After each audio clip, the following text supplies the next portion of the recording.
Assalamualaikum warahmatullahi wabarakatuh. Halo, nama saya Anjaswini Arimami. Di sini saya akan mempresentasikan tentang kesenjangan pendapatan di Indonesia. Apa itu kesenjangan pendapatan? Kesenjangan pendapatan bisa dikenal dengan istilah kesenjangan kekayaan, kesenjangan ekonomi, dan jurang antara kaya dan miskin.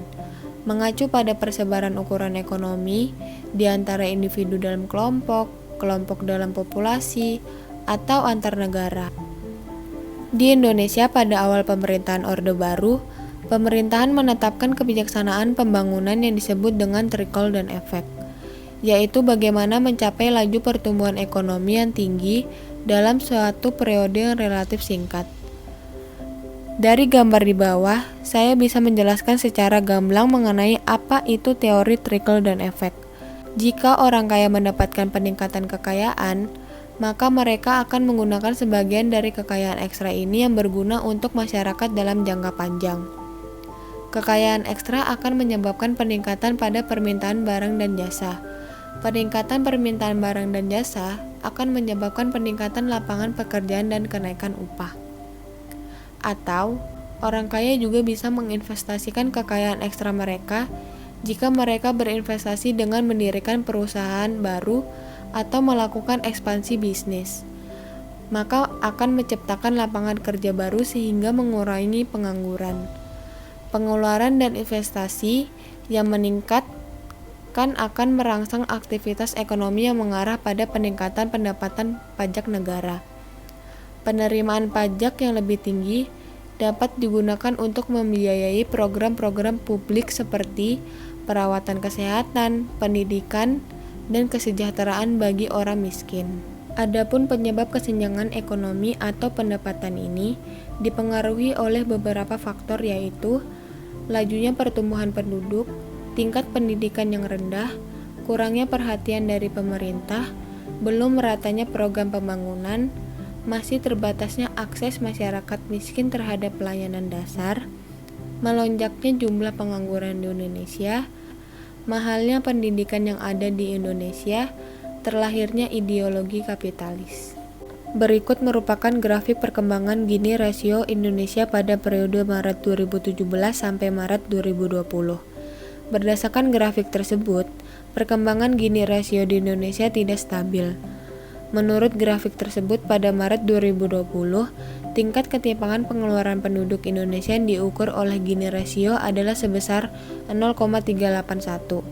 Angka ini meningkat 0,001 poin jika dibandingkan dengan Gini rasio September 2019, yang sebesar 0,380 dan menurun 0,001 poin dibandingkan dengan Gini rasio Maret 2019, yang sebesar 0,382. Gini rasio di daerah perkotaan pada Maret 2020 tercatat sebesar 0,393, naik dibandingkan Gini rasio September 2019 yang sebesar 0,391 dan Gini rasio Maret 2019 yang sebesar 0,392. Gini rasio di daerah pedesaan pada Maret 2020 tercatat sebesar 0,317, naik dibanding Gini rasio September 2019 yang sebesar 0,315 dan tidak berubah dibandingkan Gini rasio Maret 2019 yang sebesar 0,317. Berdasarkan ukuran ketimpangan Bank Dunia, distribusi pengeluaran pada kelompok 40% terbawah adalah sebesar 17,73%. Hal ini berarti pengeluaran penduduk pada Maret 2020 berada pada kategori tingkat ketimpangan rendah. Jika dirinci menurut wilayah, di daerah perkotaan angkanya tercatat sebesar 16,93%, yang berarti tergolong pada kategori ketimpangan sedang. Sementara untuk daerah pedesaan, angkanya tercatat sebesar 20,62%, yang berarti tergolong dalam kategori ketimpangan rendah. Jadi kesimpulan yang telah saya buat di atas, di sini tingkat kemiskinan dan kesenjangan pendapatan adalah hal yang tidak bisa dipisahkan, bahkan sangat erat kaitannya, dan ini merupakan masalah ekonomi Indonesia yang masih belum bisa diselesaikan. Tahun ini tingkat kemiskinan di Indonesia semakin meningkat, di mana sedikitnya lapangan kerja untuk masyarakat dan kemampuan atau keterampilan. masyarakat tidak bisa dimilikinya karena kurangnya pendidikan di Indonesia masih menjadi masalah.